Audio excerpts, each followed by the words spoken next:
Hello everyone, my name is Ethan and welcome to Casual Eats, a channel dedicated to quick weeknight meals and building confidence in the kitchen together. Today we'll be making a super easy French bread pizza. This includes a homemade no-cook sauce. The full recipe is in the description below. Now on to the ingredients. For this meal you'll need the following: canned tomato sauce, garlic, dried oregano, salt, French bread, shredded mozzarella cheese, provolone cheese, pepperonis, Parmesan cheese, basil, and crushed red pepper flakes. Now let's get started. In my case, I need to bake this take and bake bread. So first, we'll set our oven to 375 degrees. I like to use this bread just so you can keep it in the freezer and you don't have to plan this meal around getting a fresh loaf of bread. So we'll go ahead and bake this according to the directions on the packaging, and while these bake, we can prep our ingredients. First, we'll want to rough chop our basil. This is only used as a topper, so it really doesn't need to be perfect, and if we have larger chunks, that really doesn't matter.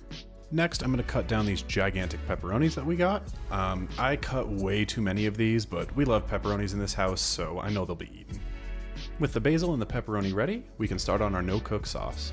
First, crush some garlic into a bowl, or in this case, a Thug Life mug, because it's the only clean thing that we have that isn't packed. Once crushed, open up your can of tomato sauce and pour that into the garlic. And next time, Ethan, do it into the camera and not away from the camera. Then you'll want to add your oregano and stir your sauce and then taste to make sure it's seasoned the way you like it. In my case, I just wanted to add a little bit of salt and pepper. Once it's seasoned exactly how you want it, your sauce is ready to go. At this point, my bread was ready, so I'll go ahead and take that out of the oven, set it on a cutting board, and let it rest for a few minutes before we cut into it just to let it cool down a bit.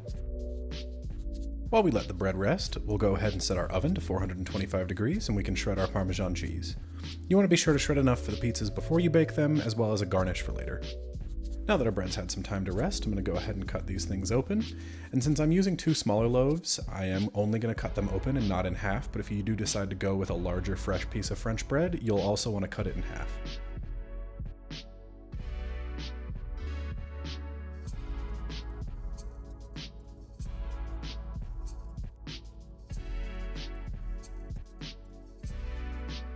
Now with everything ready, we can move on to assembling our pizzas.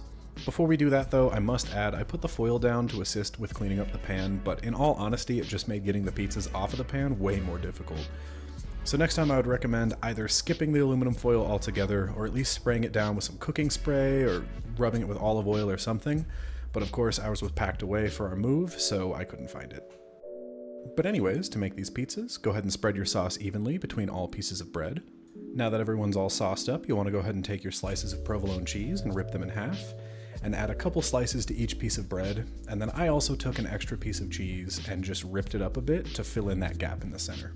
We'll now take our mozzarella cheese and add a nice even layer onto all of our pieces of bread here. We'll now take our little pepperoni slices, and you'll just want to lay them out evenly on each piece of bread. I found that 5 gave perfect coverage. Next, you'll just want to take your remaining mozzarella cheese and cover up those pepperonis a little bit. And finally, we'll top with a light dusting of Parmesan cheese. Be sure to save some for a garnish as well. And we're ready to bake. Now into our 425 degree oven they go for about 10 to 12 minutes, or until the cheese starts to get some nice color. And once they're done, we'll go ahead and pull these things out of the oven. And then you'll want to pretty quickly get these things out of the pan, that way you can garnish them, cut them up, and eat them. Which, of course, in my case was much easier said than done. Like I said, the foil made this really difficult. I found that it stuck to a lot of the cheese, and my spatula actually just kept going right through it, and so I had some foil stuck to this first one, but I found a little bit better of a method to do this. Again, next time, either ditch the foil or at least oil the foil. Hey, that rhymed.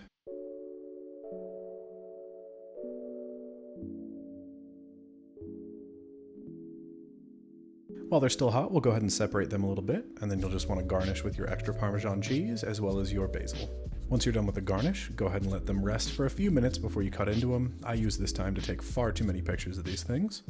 And once they've rested, you can go ahead and cut them up. I like to cut these into about 4 to 5 pieces, and I will also say I didn't cut the other 2, as they were for lunch. We found it was a little bit easier to reheat them whole in the oven rather than in pieces. And our last step here, all we want to do is just take some red pepper flakes and sprinkle them over the top. And you're done! This meal makes enough for 4 people, or of course for 2 people to have dinner and then lunch the next day. I will also say the serving in this case is only one of these two, but I plated them both on the same plate because honestly this is the only one we had clean. We really only left 2 unpacked, so that's kind of our fault. But regardless, this is the perfect meal for a super busy weeknight. Without filming, this meal can be thrown together in about 20 minutes and it's really, really yummy. But that's all I have for you guys today. I just wanted to say thank you so much for watching, and I really urge you all to make this meal and let me know what you think in the comment section down below. And while you're there, please leave a like on the video and subscribe if you haven't done so already. But until the next weeknight meal, I'm Ethan with Casual Eats. Be sure to keep on cooking.